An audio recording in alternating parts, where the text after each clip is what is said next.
Belum genap 1 bulan menempati tempat tinggal baru di lokasi perumahan Kementerian PUPR di Desa Sukarapih Kecamatan Ciberem, warga Desa Kawungsari Kecamatan Ciberem Kuningan Jawa Barat alami kesulitan pasokan air baku.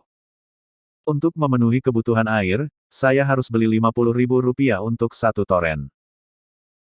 Kemudian, itu paling lama bisa memenuhi kebutuhan selama 3 hari, kata Uni salah seorang warga desa miliarder saat berbincang secara FBL Tribun Jabar, Senin, tanggal 26 Juli tahun 2021.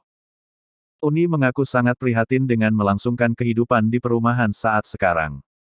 Sebab kondisinya jauh berbeda dengan kenyamanan yang dirasakan tempat tinggal sebelumnya. Iya, tempat tinggal saya kena dampak dengan ganti untung Rp400 juta, dari uang itu sebagian dibelikan tanah dan kebutuhan keperluan hidup, ungkapnya.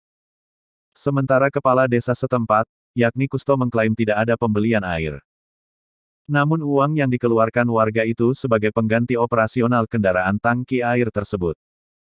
Jadi, yang Rp50.000 itu buat operasional kendaraan pembawa air tersebut.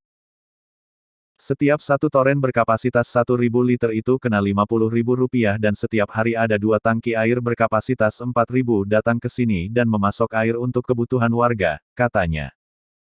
Sehari, kata Kusto mengaku sebanyak 2 balik kendaraan tangki itu mengisi air langsung ke toren milik warga. Jadi dalam setiap hari, ada 16 toren warga terisi air. Dan untuk kendaraan tangki air itu milik dinas, ungkapnya.